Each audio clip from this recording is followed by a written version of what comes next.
Taiwan has second thoughts about dropping their silicon shield. Meta fires 20 employees accused of leaking company info. Software engineers, is it the best of times or the worst of times? And Microsoft is finally ready to kill Skype. Welcome to Hashtag Trending. I'm your host, Jim Love. Let's get into it.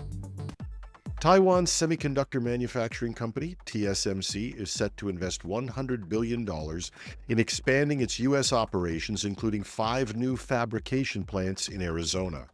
In making this investment, they hope to avoid the 100% tariffs that the U.S. president has threatened to impose. But reports are surfacing that the Taiwan government is worried that if TSMC shifts too much of its advanced chip production into the U.S., Taiwan risks losing its strategic value, potentially weakening U.S. commitment to its defense against China.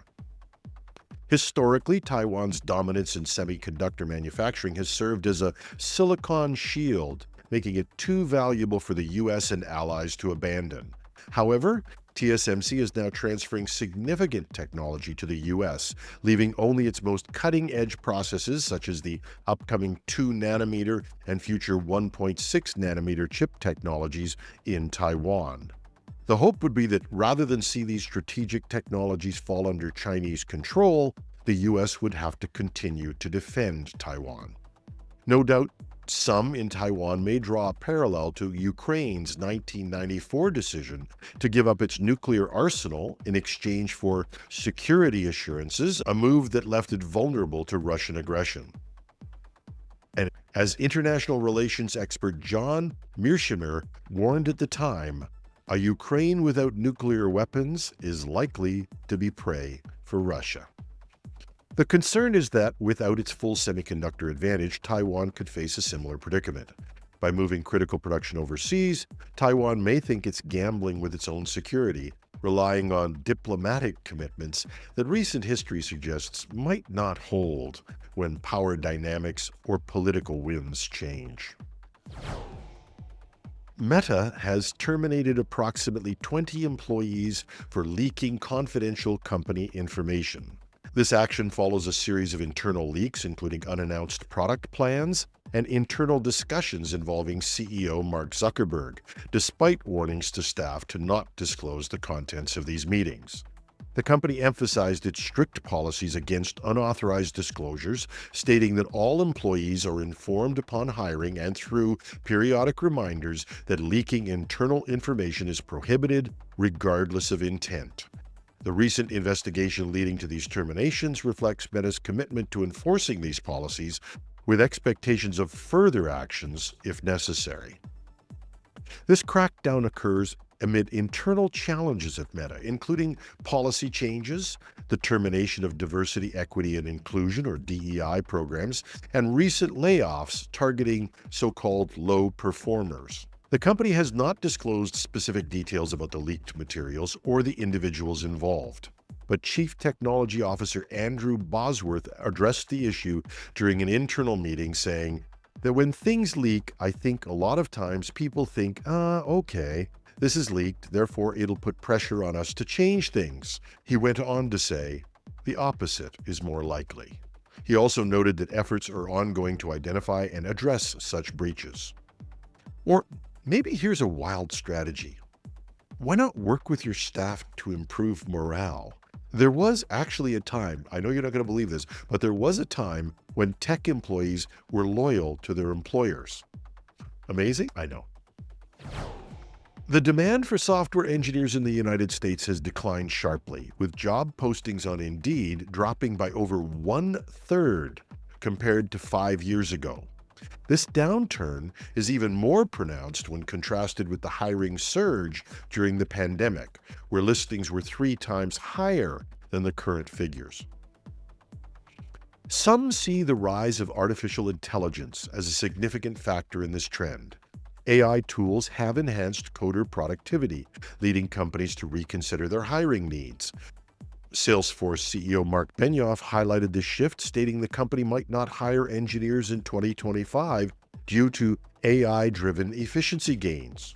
And notably, even Jensen Huang, CEO of NVIDIA, entered the debate, saying not to encourage children to learn to code.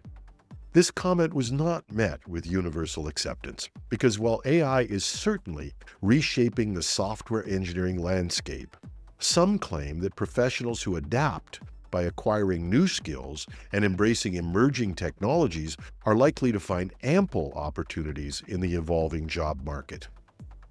And despite the current slowdown, the Bureau of Labor Statistics projects a 17% growth in demand for software developers, quality analysts, and testers from 2023 to 2033, outpacing overall labor market growth.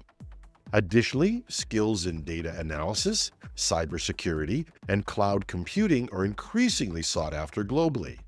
While there's certainly a drop in demand on Indeed, anyone who has tried to find no matter what happens, coders need to up their game in terms of demonstrating their value, how they increase their productivity by employing the latest tools, how they add value with their understanding of business and problem solving, and perhaps, at least in the short run, being able to stay one step ahead and spot problems and issues with AI-generated code.